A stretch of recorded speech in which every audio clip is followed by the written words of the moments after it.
Euh, En tout cas, moi, je peux vous dire que je vous porte vraiment dans la prière là, ces derniers temps.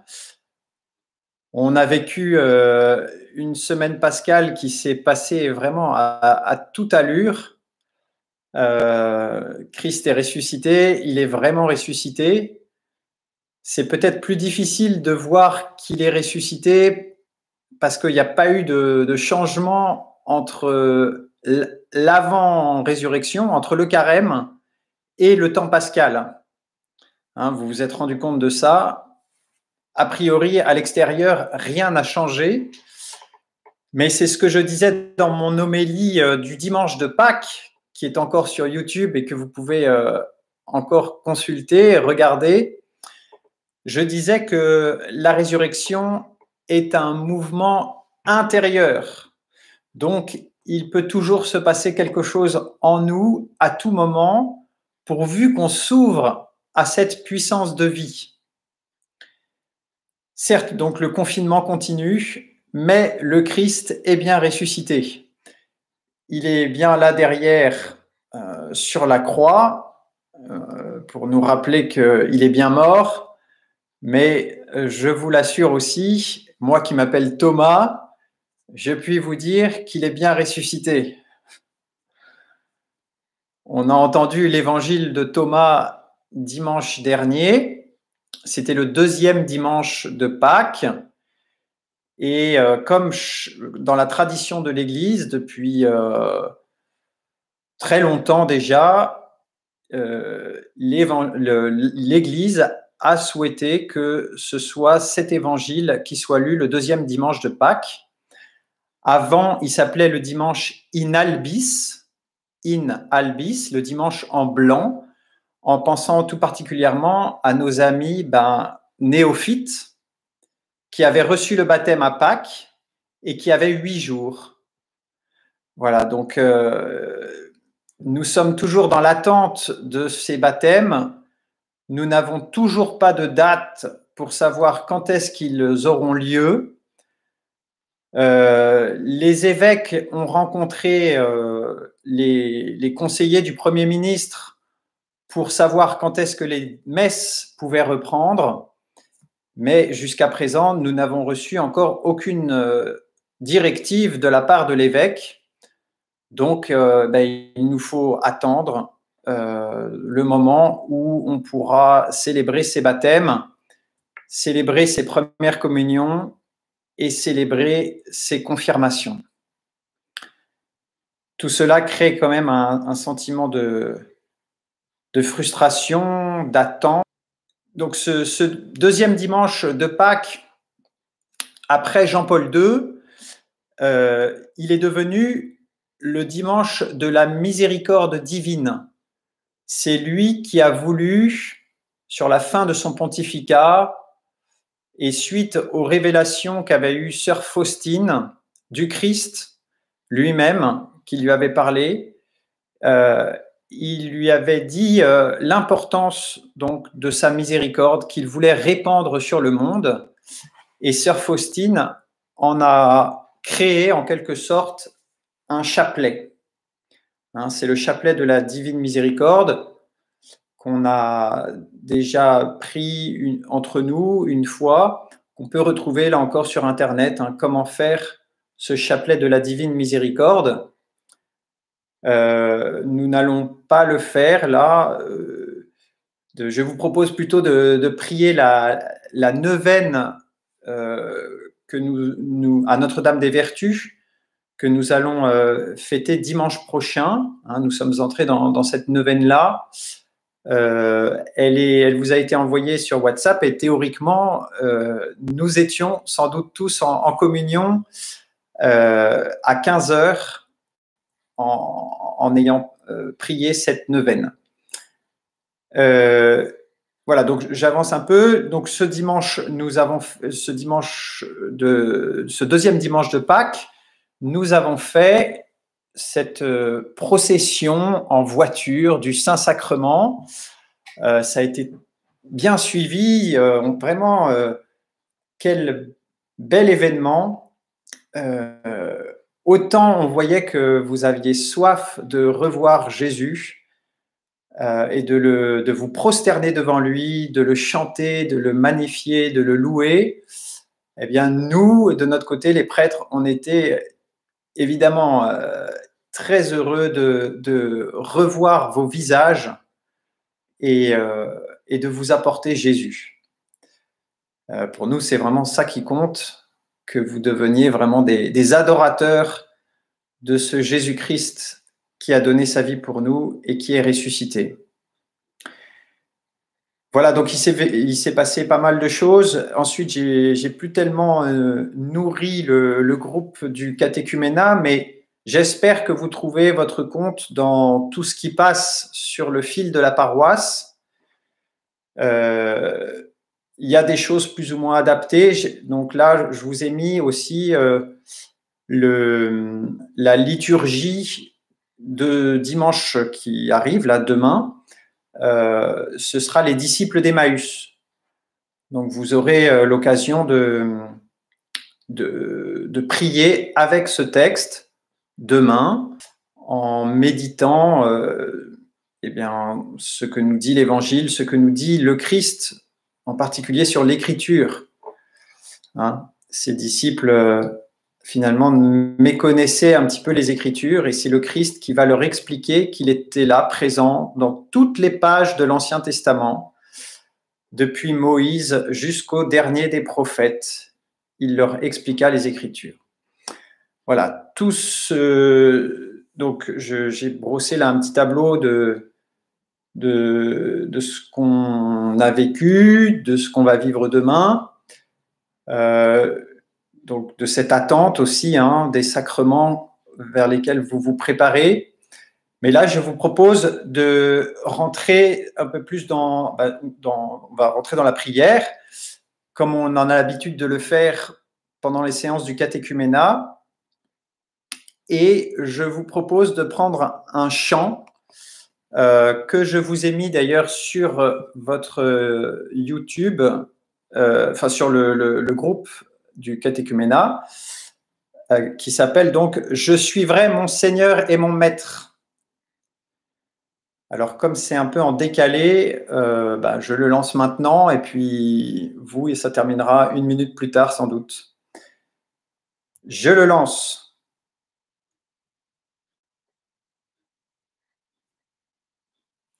Au nom du Père et du Fils et du Saint-Esprit. Amen.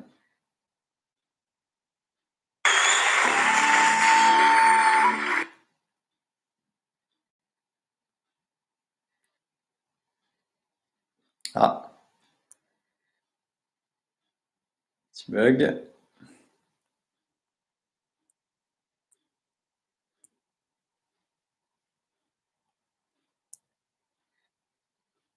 Ça vient pas.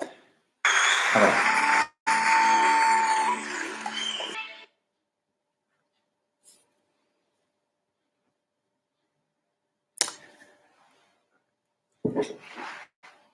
Seigneur, viens sur chacun de nous, viens par ton Esprit Saint nous inspirer de suivre notre Seigneur et notre Maître, Jésus-Christ, qui nous enseigne les paroles de la vie éternelle dans la Bible et dans la tradition de toute l'Église.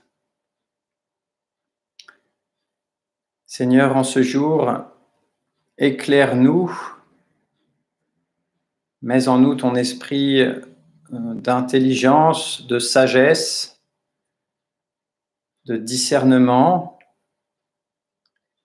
pour qu'en ce temps de confinement, nous soyons davantage remplis de ta présence, que nous ne cédions pas à la peur, à la colère, à l'affolement général,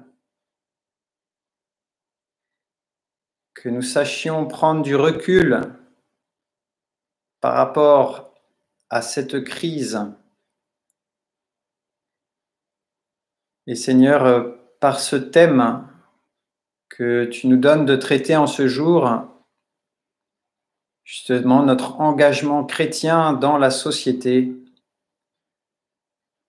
fait que nous puissions trouver un sens à ce qui se vit là, dans notre ville, en France et dans la planète entière. Que cette crise puisse porter des fruits nouveaux pour l'avenir de notre pays, même si en attendant, il faut passer par des grosses difficultés. Seigneur, fais que les politiques mettent au point et choisir déjà les bons remèdes à cette crise.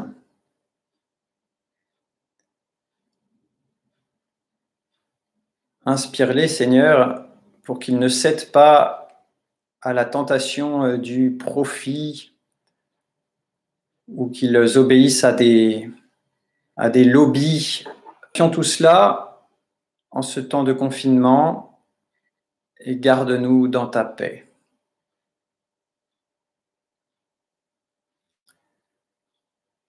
Notre Père, qui es aux cieux, que ton nom soit sanctifié, que ton règne vienne, que ta volonté soit faite sur la terre comme au ciel. Donne-nous aujourd'hui notre pain de ce jour. Pardonne-nous nos offenses, comme nous pardonnons aussi à ceux qui nous ont offensés, et ne nous laisse pas entrer en tentation, mais délivre-nous du mal. Je vous salue Marie, pleine de grâce, le Seigneur est avec vous. Vous êtes bénie entre toutes les femmes, et Jésus, le fruit de vos entrailles, est béni. Sainte Marie, Mère de Dieu, priez pour nous pauvres pécheurs, maintenant et à l'heure de notre mort. Amen. Gloire soit au Père et au Fils et au Saint-Esprit, comme il était au commencement, maintenant et toujours, et dans les siècles des siècles. Amen. Au nom du Père et du Fils et du Saint-Esprit. Amen.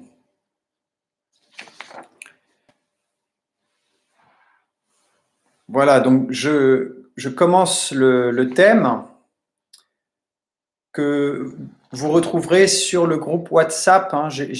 Ceux qui ont pu ouvrir le PDF dans WhatsApp, désolé de tous ces termes techniques qui nous envahissent. Enfin, on est obligé de passer par là pour qu'on reste en lien.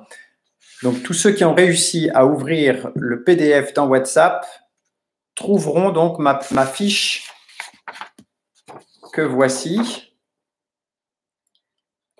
J'espère que je ne me trompe pas. Oui, c'est ça. Sauf que c'est la rencontre 13. J'ai bien changé sur votre PDF. Moi, je me suis fait une fiche avec une erreur. Donc, l'engagement chrétien dans la société. Je la lis avec vous et puis je ferai, comme d'habitude, des petites digressions où j'essaierai de donner des exemples pour illustrer donc ce que je dis là. Donc, chacun est appelé à être 100% chrétien dans tous les domaines de sa vie. Travail, famille, argent. Et on pourrait continuer la liste dans le domaine des loisirs, dans le domaine culturel, dans le domaine social, dans le domaine politique, dans le domaine sportif. Tous les aspects de notre vie toutes les dimensions de notre vie et qu'on retrouve à un niveau collectif, tous ces aspects-là doivent être christianisés. On vit bien sûr comme un être humain, comme un autre, mais lorsqu'on croit au Christ mort et ressuscité pour nous, il y a une manière différente de vivre tous ces aspects de vie naturelle que le Seigneur confie à chacun, à tout être humain. Mais pour nous, disciples du Christ, nous qui cherchons à le suivre, comme on l'a chanté tout à l'heure, eh bien, on ne vit pas tout à fait la même chose lorsque nous sommes en famille, lorsqu'on fait un match de boxe ou de foot, lorsqu'on considère l'argent. Il y a une manière chrétienne de vivre tout cela, tous ces aspects. Et c'est important de ne pas croire que, en fait, voilà, moi je suis chrétien juste à l'église, je suis 100% chrétien à l'église, mais 0% dans mon travail. Parce que là, je vois que mes collaborateurs, mes collègues sont différents de moi et n'obéissent pas à la même mentalité. Et du coup, je m'adapterai à eux en oubliant finalement l'essentiel de mon identité chrétienne. Non, lorsqu'un chrétien est chrétien, il reste chrétien à 100%, y compris dans son travail. Et donc, il devra vivre des exigences d'honnêteté, parfois plus de sacrifices que les autres, en raison de son appartenance au Christ. Donc être chrétien dans la société actuelle, c'est très exigeant. J'en ai bien conscience. Vous êtes des héros. Vous voulez suivre le Christ dans un monde où le Christ n'est malheureusement plus présent. Il y a 50 ans, le Christ était davantage présent culturellement. Et puis, la sève de l'Évangile a plus ou moins bien pris dans les familles, dans les groupes humains. Il faut croire que la sève de l'Évangile existe toujours, qu'il nous faut nous retrousser les manches pour aller un peu à rebours de toutes les idées reçues qui ne sont pas chrétiennes. Bref, donc être chrétien à 100% dans tous les domaines de la vie, c'est ce qu'on appelle l'unité de vie. Hein, on le voit bien si on est donc vraiment unifié, si on voit que aller à l'église le dimanche, eh bien c'est l'aboutissement de notre semaine et c'est là où on vient rendre grâce de notre vie vécue en famille, au travail ou de notre célibat. Tout ça est porté par le Seigneur et le dimanche, eh bien, on vient rendre grâce, on vient lui déposer au pied de l'autel tout ce qu'on porte, hein, surtout au moment de l'offertoire. Voilà, mais donc notre unité de vie, elle se fait vraiment grâce au Seigneur, dans le Seigneur, par le Seigneur, par lui, avec lui et en lui, comme on dit à la messe. On ne peut pas aller contre cette loi. C'est le Seigneur qui donne sens à notre vie ou pas. Et si vous avez choisi d'être ses disciples par les sacrements que vous voulez recevoir, eh bien, vous voulez que ce soit le Seigneur Jésus lui-même qui donne sens vraiment à votre vie. Et c'est lui qui vient unifier tous les domaines de votre vie, donc sportif, culturel, associatif, intellectuel, moral, encore une fois, tout ce qui fait notre être. Il vient l'unifier. En tant que chrétiens, nous sommes appelés à défendre la dignité humaine au sein de la société dans laquelle nous vivons. La dignité humaine, qui est aujourd'hui bien bafouée, malheureusement. On croit que la dignité, elle nous est donnée par le Seigneur dès le début de notre éléphanto, ni un bébé phoque, ni un petit chaton, comme il y en a qui sont nés là dans le presbytère. Un être humain a une dignité particulière parce que c'est un être humain, parce que, dit la Bible, eh bien, il a été fait à l'image et à la ressemblance de Dieu. Hein, je vous cite le passage, Genèse 1, 28. Faisons l'homme à notre image, selon notre ressemblance, et viennent sur la terre. Dieu créa l'homme à son image, à l'image de Dieu, il le créa, il les créa hommes et femmes. Dieu les bénit et leur dit, soyez féconds et multipliez-vous, remplissez la terre et soumettez-la, soyez les maîtres des poissons de la mer, des oiseaux du ciel et de tous les animaux qui vont et viennent sur la terre. L'homme a donc une place centrale sur la terre. Vous voyez que c'est le Seigneur qui lui confie toute la création, depuis les astres, les plantes, jusqu'aux animaux. Ils leur sont confiés pour que l'homme, eh bien, soit maître de cette création, mais qu'il la reçoive non pas comme un tyran qui, du coup, tout content de recevoir ce cadeau de Dieu, eh bien, l'exploite comme si elle n'appartenait qu'à lui. Ça, c'est la mauvaise attitude. Non, l'homme reçoit de Dieu cette création pour ensuite lui rendre compte, pour ensuite lui réoffrir, pour lui dire, voilà ce que j'ai fait de ta création et je t'en remercie. Donc, et ça, c'est l'œuvre justement de notre travail. Donc, on verra ça à la fin, mais donc sur les quatre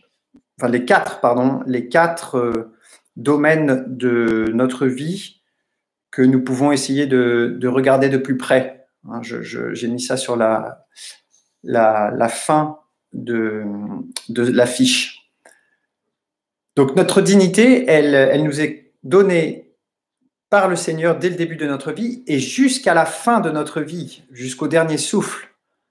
Cette pandémie est particulièrement meurtrière pour nos aînés, pour nos frères qui sont plus âgés. Eux aussi ont leur dignité qui leur est confiée par le Seigneur jusqu'au bout. Et c'est à nous de prendre soin d'eux et de les traiter comme des êtres humains jusqu'au bout. Donc l'Église, à travers cette position de la défense de la dignité de tout être humain, évidemment se défend donc la vie humaine jusqu'au bout, depuis son commencement jusqu'à la fin. Et c'est pour ça qu'elle se positionne comme contre l'avortement, contre l'euthanasie. On ne peut pas être chrétien si on adhère à ce genre de position, d'idées reçues qui sont néfastes parce qu'elles ne tiennent pas compte de la dignité humaine. Si je crois que je peux supprimer un embryon ou une personne âgée sous prétexte que ils ne sont plus rentables, entre guillemets, ou qui sont trop abîmés par la vie, pour les embryons, je fais une erreur. Là, ma conscience n'est pas assez éclairée et j'ai besoin de voir que notre vie humaine a un statut spécial par rapport à tout le reste. Du coup, les animaux n'ont pas cette dignité-là. Les animaux, il faut les traiter aussi avec respect, hein, pas comme on le fait malheureusement dans les abattoirs. J'ai vu que les animaux n'étaient même plus étourdis avant d'être abattus, sous prétexte là encore de profit. Ce n'est pas normal.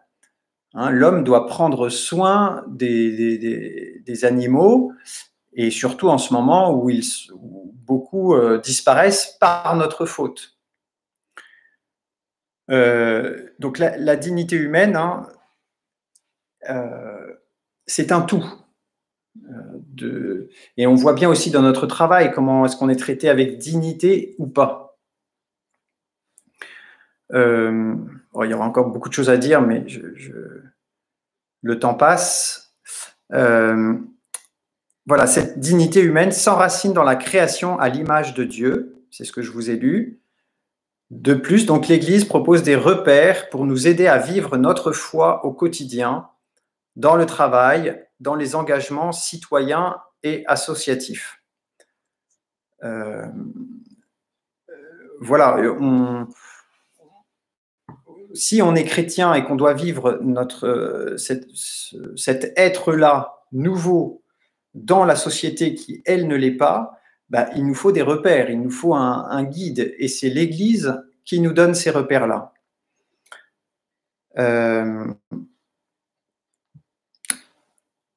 Alors, l'unité de vie du chrétien se construit tous les jours. Il s'agit de mettre sa vie sous le regard de Dieu et d'essayer de vivre en cohérence avec le projet de Dieu. Dieu a un projet pour chacun de nous durant notre vie. C'est ce que j'appellerais une vocation. On répond à une vocation pendant sa vie. On cherche à savoir ce à quoi le Seigneur nous appelle, hein, pas forcément à une vie consacrée avec le Seigneur, mais même dans son travail, à quoi le Seigneur m'appelle. Si je suis en relation avec telle personne, à quoi le Seigneur m'appelle, a priori donc à me marier, et si je suis célibataire, eh bien peut-être que ma vie porte du fruit aussi autrement que par les sacrements du mariage ou de l'ordre. Il faut croire que toute vie porte du fruit à partir du moment où on vit un don de soi. Des personnes sont fécondes même si elles sont célibataires. Hein, je pense à ces infirmières ou ces professeurs qui donnent leur vie parfois sans être mariées, tout simplement parce qu'elles sont données complètement à leur vocation plus que leur métier, je dirais. Voilà, donc quand on vit vraiment sa vie en cohérence, en suivant le plan de Dieu, eh bien, on voit que notre vie prend forme. Hein, les jeunes parfois entre 25 et 35 ans, cherchent encore le sens de leur vie et parfois voilà, s'égarent dans des addictions dont ils s'aperçoivent plus tard qu'elles ne servent à rien et que ça les a plutôt dispersés au lieu de les unifier. Donc là encore, il faut faire attention à toutes les addictions, y compris des écrans, hein, qui touchent absolument tout le monde. Donc ça, on voit bien, les écrans nous dispersent. Un petit coup là, je suis dans tel groupe WhatsApp, tel groupe. Comment j'arrive finalement à construire mon unité de vie quand je suis autant dispersé, appelé par tous ces groupes. finalement, il y a rien de tel que le contact humain qui nous permet de nous enrichir et justement de trouver vraiment notre identité par rapport à tous ceux qui nous entourent. Alors, en société, le chrétien participe au bien commun de son pays. Il défend la dignité humaine, ce qui se traduit par la liberté de religion, le refus de l'avortement et l'euthanasie. J'en parlais donc il y a un instant.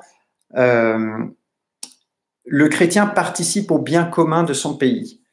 Ça, c'est une notion à bien comprendre.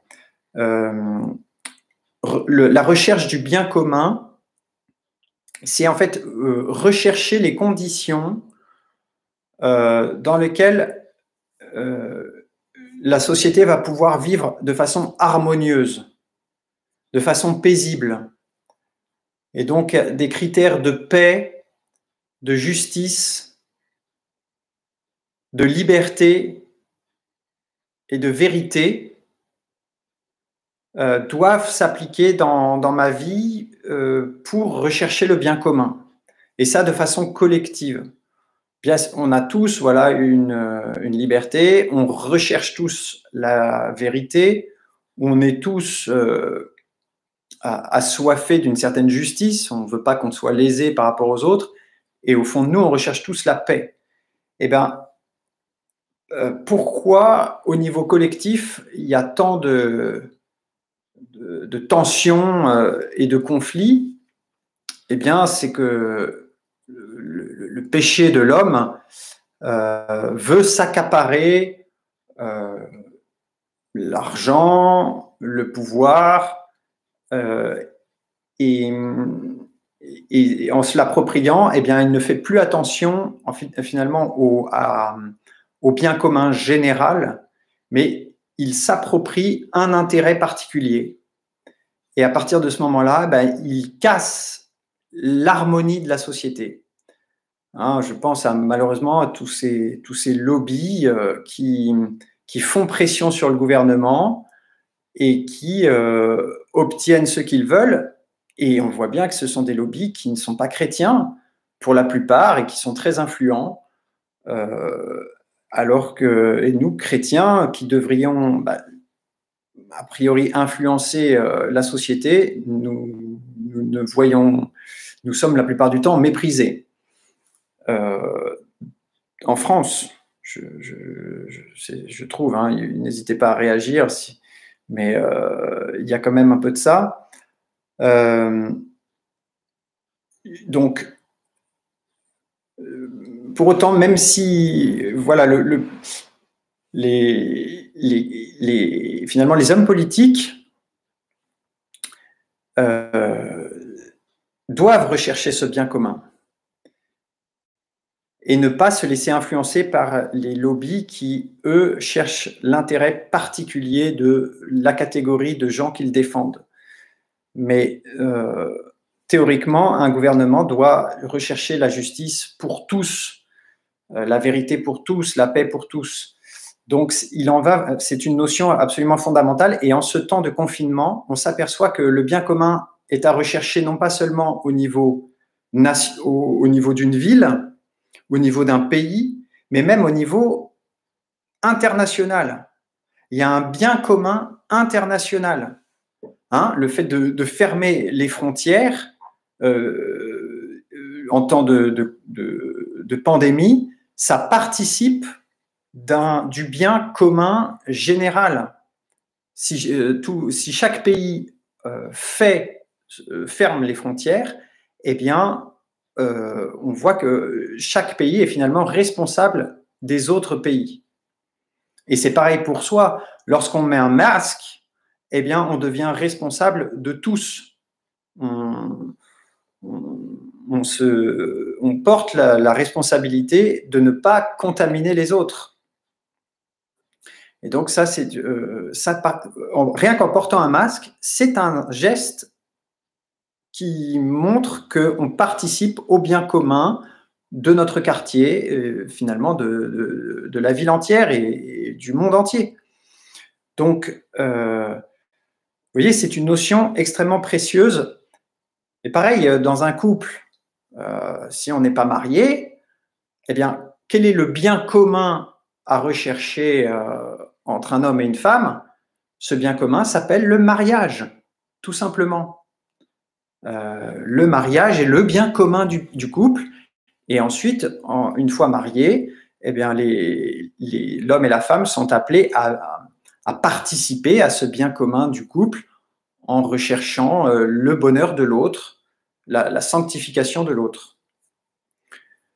Donc, vous voyez, c'est une notion qu'on peut appliquer vraiment dans les moindres détails de sa vie et aussi au niveau international.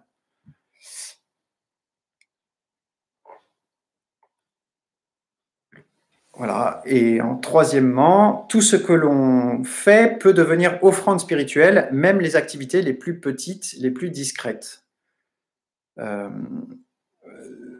Donc, je le disais un peu au début, c'est tous les domaines de notre vie qui sont appelés à être christianisés.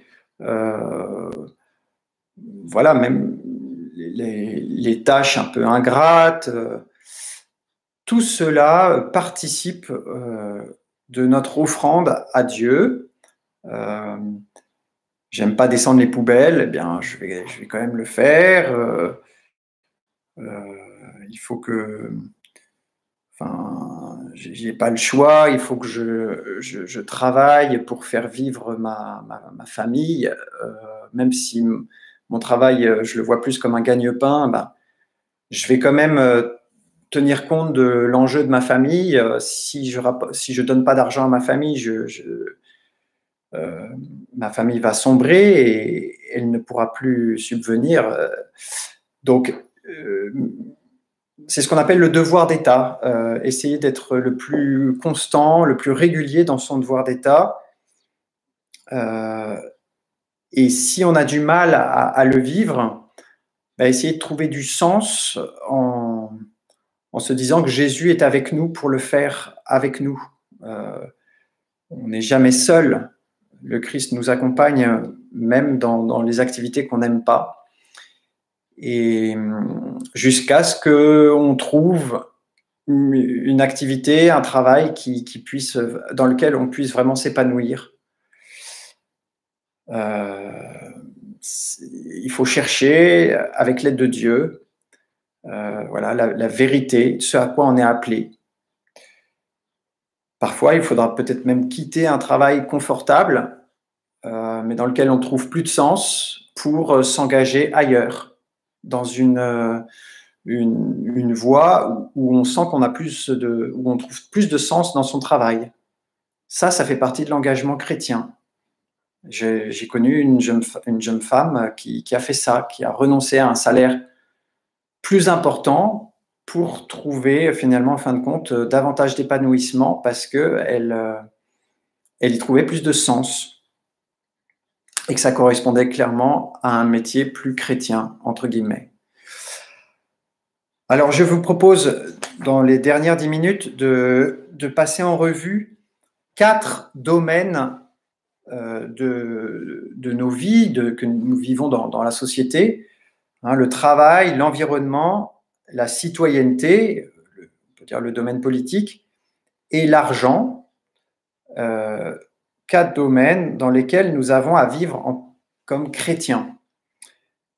Donc, j'en ai un peu parlé, mais dans le travail, c'est donc la collaboration de l'homme et de la femme avec Dieu dans le perfectionnement de la création. Voilà comment je peux déjà regarder mon travail. Si je trouve que mon travail n'a pas de sens, si, déjà, c'est une collaboration dans le perfectionnement de la création. Dieu nous a donné la création à l'état brut. Bien, nous, dans la mesure du possible, on l'améliore. On lui donne une humanité.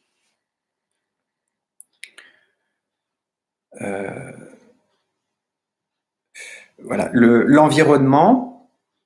Donc, pour le travail, finalement, je peux essayer de me poser la question quelle est la place de Dieu dans ma vie professionnelle active? Quelle est la place de Dieu dans ma vie professionnelle active? Voilà, comme ça. Non, je ne sais pas si vous lisez, mais ouais, c'est peut-être à l'envers. L'environnement, eh bien, vu ce que nous a dit donc le texte de la Genèse, hein, Genèse 1, 26, 28, là encore, je peux me poser la question, quelle est ma relation avec la nature?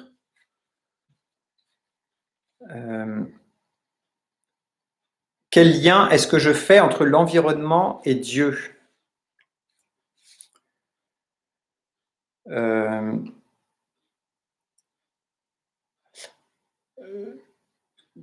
Là, aujourd'hui, il y a une idéologie un petit peu, il y a des idées là aussi préconçues qui ne tiennent pas compte vraiment de ce que dit la Bible sur les régimes alimentaires, vegan et autres. Je ne suis pas expert en la matière, mais il y a quelque chose d'un petit peu exagéré dans ces régimes alimentaires parce que Dieu nous a dit que tout était bon. Hein, on est les maîtres des poissons et des bestiaux sur la terre.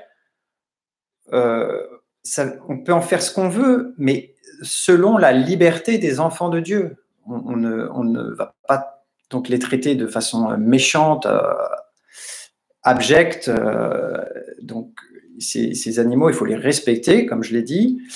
Mais je trouve que ne pas vouloir à tout prix manger de viande ou de tel ou tel aliment, bah, c'est mettre un absolu sur quelque chose qui n'est pas absolu.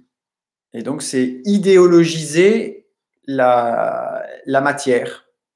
Et c'est se détourner du vrai Dieu.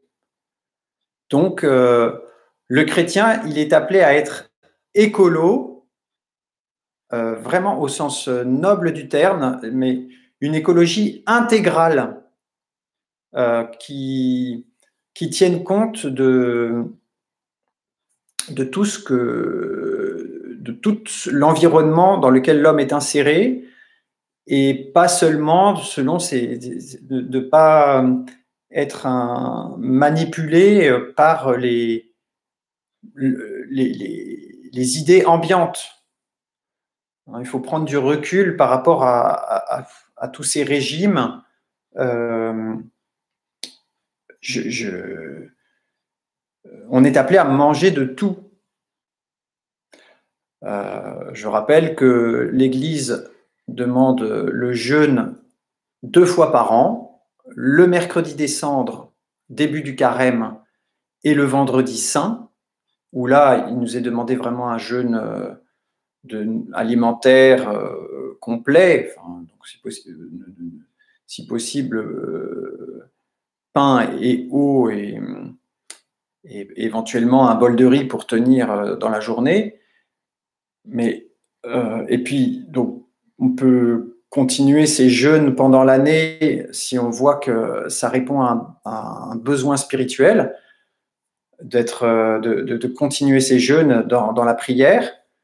Mais là encore, il ne faut pas confondre le jeûne et le régime alimentaire. Hein, pour nous, le jeûne a un sens spirituel majeur qui consiste à se dépouiller, à remettre les choses à leur place dans notre tempérance. On ne cherche pas à mettre au-dessus de Dieu nos envies de gourmandise ou autre. Non, on s'abstient pour mieux les retrouver après. Et pendant ce temps de jeûne, prier, découvrir notre pauvreté, découvrir que nous sommes davantage dépendants de notre Créateur. Voilà, donc sur l'environnement, il y aura encore beaucoup de choses à dire et que vous pouvez retrouver dans Laudato Si. Le pape a écrit vraiment une encyclique prophétique qui, j'espère, sera connu du plus grand nombre, et en particulier de nos politiques, pour appliquer davantage l'écologie intégrale dans tous les domaines de sa vie. Prendre sa voiture aussi, c'est un impact écologique majeur. Donc, aujourd'hui, on est amené vraiment à discerner toujours plus ce qui est écologique de ce qui ne l'est pas. Mettre son ordinateur en arrêt plutôt qu'en veille. Nettoyer régulièrement sa boîte mail. Bon, je ne suis pas un exemple, hein. J'ai vu que les data centers utilisaient 10% de l'énergie électrique mondiale. C'est considérable. Donc, faire attention avant d'envoyer un email et pouvoir, si possible, les supprimer. Bon, vous voyez que ça demande énormément d'attention, l'écologie intégrale. Enfin, la citoyenneté, Saint Pierre nous dit dans sa première lettre de Saint Pierre, « Ayez une belle conduite parmi les gens des nations. Ainsi, sur le point même où ils disent du mal de vous en vous traitant de malfaiteurs, qui sont ses délégués, pour punir les malfaiteurs et reconnaître les mérites des gens de bien. » Voilà, soyez à toute institution humaine. Hein, on peut être des gros opposants, des opposants convaincus, pardon. Des vidéos qui circulent, qui ne sont pas bonnes à regarder en ce moment. Il faut garder cette soumission dans le Seigneur et garder la paix. Hein, on voit que à la suite de ces vidéos, on n'est pas en paix. Donc, notre belle conduite, justement, touchera les gens par notre paix, notre recul, notre sagesse par rapport aux autres. Voter, hein, si on a le droit de vote, eh bien, il faut faire, c'est un devoir du citoyen. On ne délaisse pas le domaine politique, même s'ils nous paraissent tous pourris, entre guillemets. On a l'impression qu'ils veulent tous finalement faire passer leurs propres intérêts avant le bien commun général dont je parlais. Pour autant, il existe bien des maires au niveau local, il existe bien des personnes dans les partis politiques qui cherchent vraiment ce bien commun. Et il faut prier pour eux. Il faut prier pour qu'il y ait davantage de chrétiens qui s'engagent en politique, qui aient le courage de dénoncer les maux, MAUX, les fléaux de la corruption qui sévit de toutes parts. Enfin, un chrétien dans ces domaines-là, ils ne sont pas nombreux et il faut absolument les soutenir. Il ne faut pas délaisser en fait ces domaines-là, comme ils ont peut-être été trop délaissés dans le passé, je ne sais pas. En tout cas, il faut y croire. Il faut y croire. L'Église n'est pas un parti politique. Hein, L'Église n'est pas de droite ni de gauche. L'Église, c'est le rassemblement de tous les chrétiens. On peut être un chrétien de droite ou un chrétien de gauche. L'essentiel, c'est de rechercher toujours le bien commun de notre vie, de notre couple, de notre pays, de notre nation et le bien commun international. Voilà. Et puis, il y a toute la dimension aussi en tant que citoyen, je peux m'engager dans des associations à dimension chrétienne. Hein, si je trouve que mon travail, finalement, ne me donne pas tout le sens que j'y mets, que je voudrais y voir, eh bien, je peux m'engager dans des associations qui, elles, portent les valeurs auxquelles j'adhère. Associations écologiques, associations politiques, que sais-je, et qui permettent justement de faire un peu avancer les choses. Et enfin, l'argent. Eh bien, on vit l'argent mis en garde contre l'idolâtrie, diviniser ce qui n'est pas Dieu. L'argent est aujourd'hui partout présent. Jésus ne cesse, dans l'évangile de Luc en particulier, de mettre en garde contre le danger des richesses. Aujourd'hui, ce qui est très difficile à voir, c'est que le monde, en fait, est de plus en plus prisonnier par des gens qui ont de plus en plus d'argent, laissant des pays entiers dans une pauvreté de plus en plus grande. Hein, mais si on prend... en fait, l'argent est concentré dans de moins en moins de mains. Il y a de moins en moins de personnes riches, mais ces personnes sont de plus en plus riches. Elles concentrent à elles-mêmes toutes les richesses. Et là, il y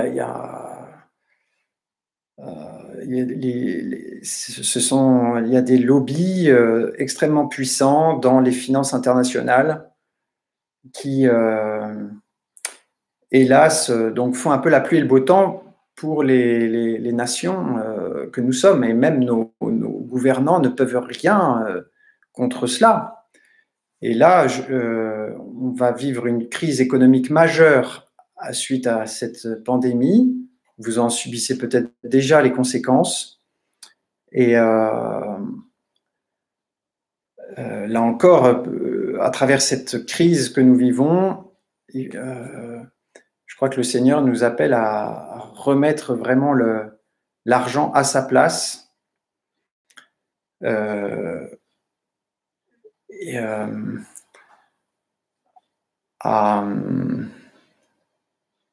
à croire que d'abord ma sécurité première, c'est d'abord Dieu, et qu'il pourvoit à tous mes besoins.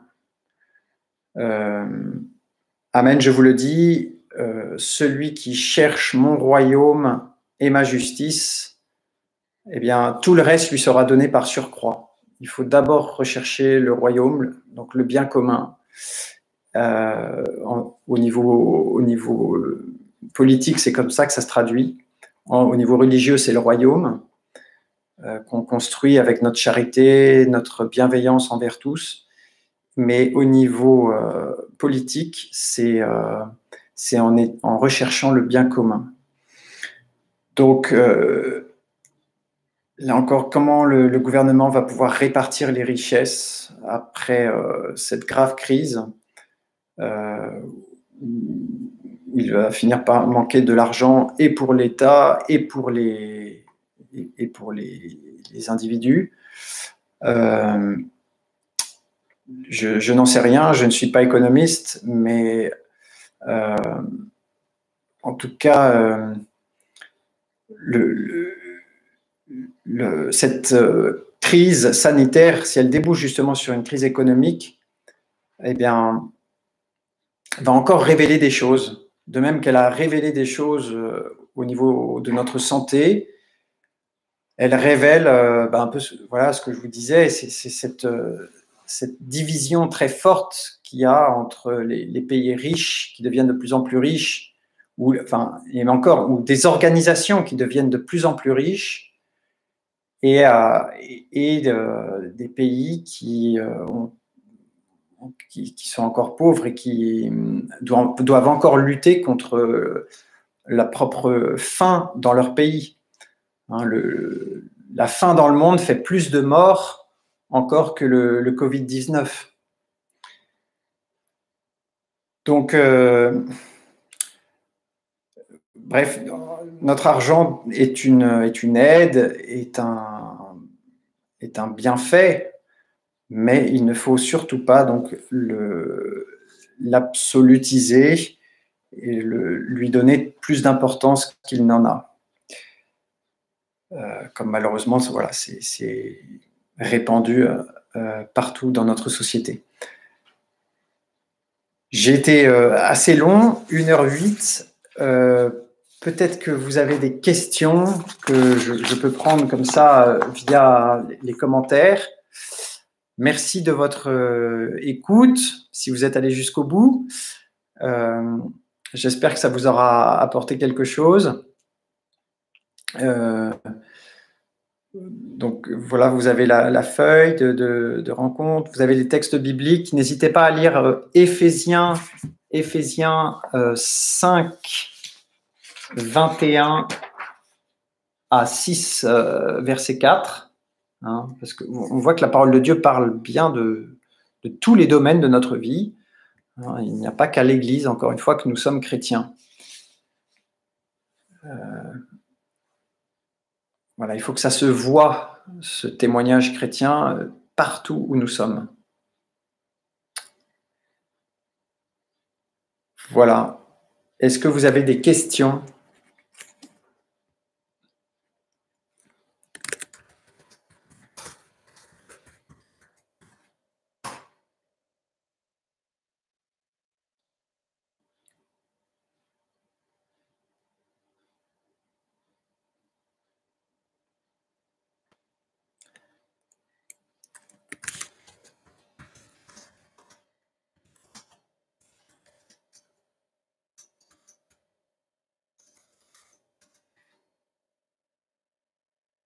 Non ?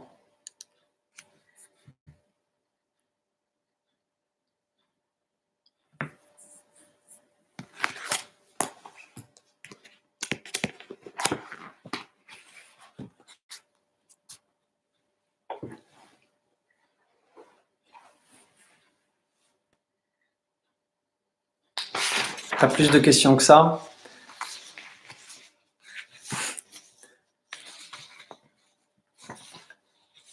Merci. Merci Jocelyne. Merci à vous. Hein. Merci de m'avoir écouté. J'espère que je ne vous ai pas trop assommé. L'Église a beaucoup écrit hein, sur tout ce domaine-là. Merci Nancy. Donc, je vous ai parlé de l'encyclique du pape Laudato Si, du pape François, sur l'écologie. Le pape François a aussi écrit un texte dans la finance internationale qui n'est pas très connu, mais qui pourtant replace bien les choses, justement à propos de l'argent. Hein. Donc, il y a énormément de textes qui sont publiés par l'Église sur ces questions sociales, financières et qui touchent le monde entier. Mais c'est des questions très complexes finalement. On s'aperçoit que en fait, on connaît peu de choses, et à moins de se spécialiser vraiment dans les domaines. Mais sinon, donc il y a Benoît XVI qui a écrit L'amour dans la vérité.